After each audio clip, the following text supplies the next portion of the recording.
So I'm from Manhattan, and I have a lot of out-of-touch rich people stories, and this is a new one that I just discovered. So I found myself at the Rosewood in Santa Barbara. It's a very hoity-toity hotel. Like, the gift shop is the Goop store. They're selling sample-size beauty products for $175. And something I noticed being around some of the wealthiest people in California is that they love to set traps for the hotel staff. Let me explain. I'm sitting next to this woman wearing riding boots, and her crocodile bag looked like newly skinned. And she's looking at her menu, doesn't look up at the waitress. Why should she? And she goes, "Is the coffee fresh?" And the waitress goes, "Yeah, it's fresh." Okay, take note. This is where she sets her up. "Really? What is your definition of fresh?" And the waitress didn't know how to answer that, so the woman just asked what she wanted to ask the whole time. "Well then, just brew me a fresh pot." See, rich people will ask these questions that aren't very clear, but whatever you say, it's gonna be the wrong answer. And the other woman next to me did something even worse. "Can you make the monkey bread without eggs?" We actually bake it in the morning. "So I guess the answer's no then." And then she did the signature "you idiot" laugh. By the way, they are even worse to the golf cart boys, which I'll talk about in my next video. So I grew up in Manhattan, and this is one of my favorite, most out of touch, Upper East Side, rich woman stories I have. And I grew up there, so I have a lot of them. So I'm talking to my friend, just a friend, nameless, because the story is very embarrassing and I wouldn't want to out her. By the way, rich people, they always like to cry poverty. Like, they literally can't save any money, and they're always living in like a $5 million apartment. I was like, well, what are things you could save money on? And I knew she had a housekeeper come twice a week. So I said, well, why don't you give up your housekeeper? Absolutely not. That is one thing I will not get rid of. This is where it gets out of touch. She turns to me and she goes, "Well, who cleans your house?" And I go, "I do." And then she goes, "Who cleans your toilet?" And I said, "I clean my toilet." "No, but who cleans inside the bowl?" "I clean inside the bowl." "No." And then I feel like I got through to her because she really took a moment to think about the house cleaner thing. This week, there's barely anything for her to do because the kids aren't around. And then she said this, and I literally thought this was a joke. She literally said this. She goes, "No, so Tuesday I have her doing the laundry, and then Thursday I have her cleaning the Brita filter." The Brita filter. Instead of being "Are you kidding me? Why are you out of touch?" I just go along with it. I go, "Well, that could take all day." And she goes, "No, I know. See, that's what I'm saying. I just can't get rid of her." So I grew up in Manhattan, and this is one of my favorite, most Upper East Side, out of touch, Manhattan, rich woman stories I have. And I have a lot of them because I grew up there. And this story involves my mom, and it also involves people of different classes of the wealthy fighting, which I think is just so funny. So attached to my parents' building is a garage.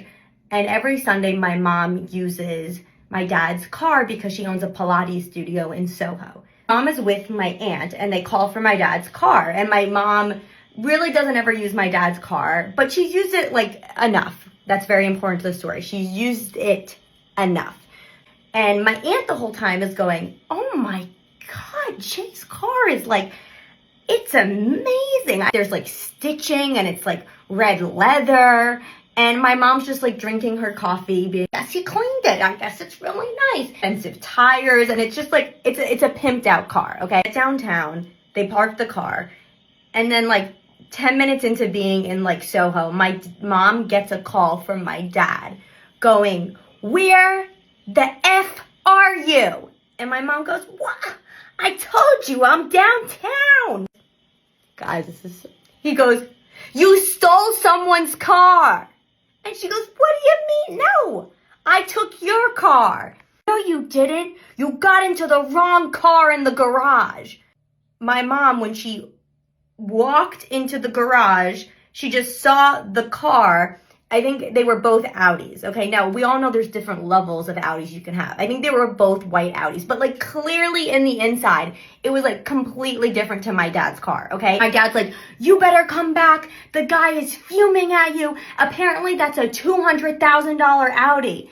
This is why I love my mom, but I also think this is a very rich woman thing where they never think they're actually gonna get in trouble for anything. She goes, "Ah, Screw him. All right, what? I'm not gonna do anything to the car. Screw him. So she drives the car back to the garage, and apparently the guy is there screaming in the garage, being like, you stole my car, you stole my car. And as my mom likes to say, he was with a woman who was much younger, but my mom doesn't say the word younger. She just called her a boobylicious woman. She goes, he was with a boobylicious woman, you know. And he's screaming, you stole my car. And my mom, instead of apologizing, okay, again, like an out of touch Upper East Side thing, she doesn't apologize. What she says, she just goes, F you. F you. What was I going to do to your car? F you. And this is why I love rich people, because I just think even if they're in trouble, they don't actually have to ever show any accountability, because they really will never actually be in any harm in their life because they have money.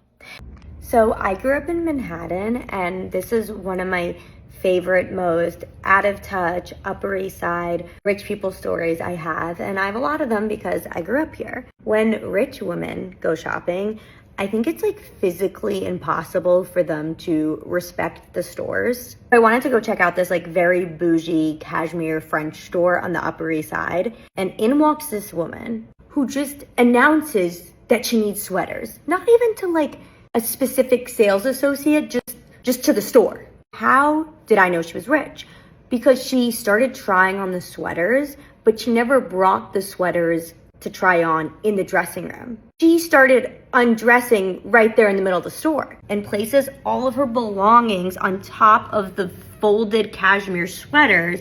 Doesn't even think that maybe her Le Pen coffee shouldn't be so close to like $10,000 worth of sweaters. Like looking for her size, unfolding all the different sweaters to look for the extra small, because she's announcing to everyone she's very tiny. She is just talking all about her weekend. Oh, I didn't realize how cold it was gonna be. This type of Memorial Day weekend in the Hamptons is this gonna be? And then the sales associate comes over and is like, oh, what do you think of this sweater? Most of us, if we didn't like what someone picked out for us, we would politely say, oh, I don't know about that one. Directness of a rich woman in a rush. She didn't even look at the sweater. She just went, nope.